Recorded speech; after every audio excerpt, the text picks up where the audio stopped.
I am so honored to be here. I haven't seen a turnout like this since the nurses were up in arms over Ralph Klein's healthcare cuts. Remember that crap? Okay, I got to give a shout out to my brother Andrew, who first told me about this. Every time I hear a proponent of GMO, they always bring up this. Beta-carotene enriched rice. This is from July 2000. It's a Time magazine from July 2000. No, I am not a hoarder.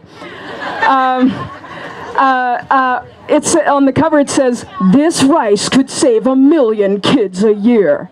Well, did it? No.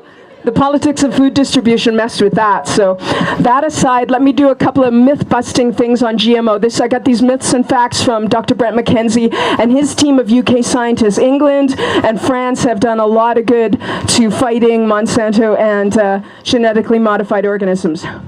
Myth: genetic engineering is same as sped-up selective breeding.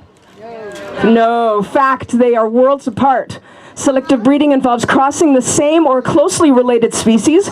GE involves extracting genes from one organism, i.e. Arctic char DNA, and inserting them artificially into another completely different organism like tomatoes to help them grow better in colder climates.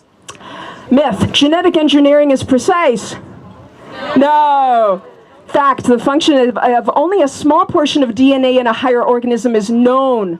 Modern genetics has shown that genes do not operate in isolation. They get affected by other genes.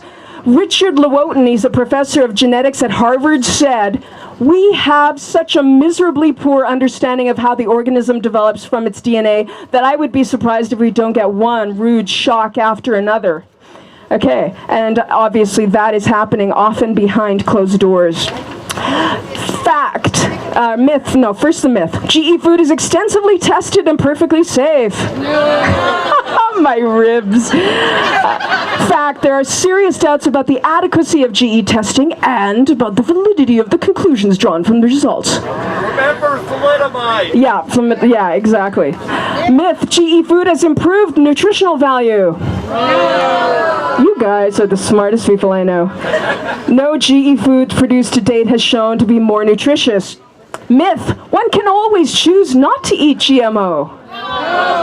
No. Fact: there is no labeling. About 12 years ago, I was writing for View Weekly, and I'd written some stories on GE. I'd written some stories on Olestra. Remember Olestra? Yeah, it was charming little fake fat that was giving people anal drip when they were eating Pringles chips. Yeah, it was charming pre-PR they had to deal with.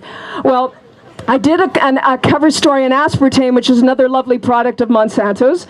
And I got called into my editor's office at 8 o'clock at night with my stack of research, and they were just freaked because they received a threatening phone call from somebody. Ominous music, insert ominous music here. And they threatened to squash View Weekly like a bug in mountains of litigation if they didn't retract the story. And I'm like, this is the research.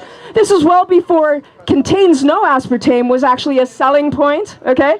And they had to retract the story because they could drown them in litigation, and I ended up never writing for them again. But anyway, I gotta tell you that I got a hold of the Health Canada attendees list from when Health Canada held a conference on a weekend deciding whether they were going to make mandatory labeling or voluntary, voluntary labeling. And I got a hold of the attendees list and I figured out who attended.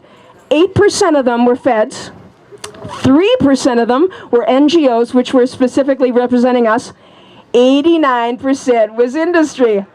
So how do you think that went?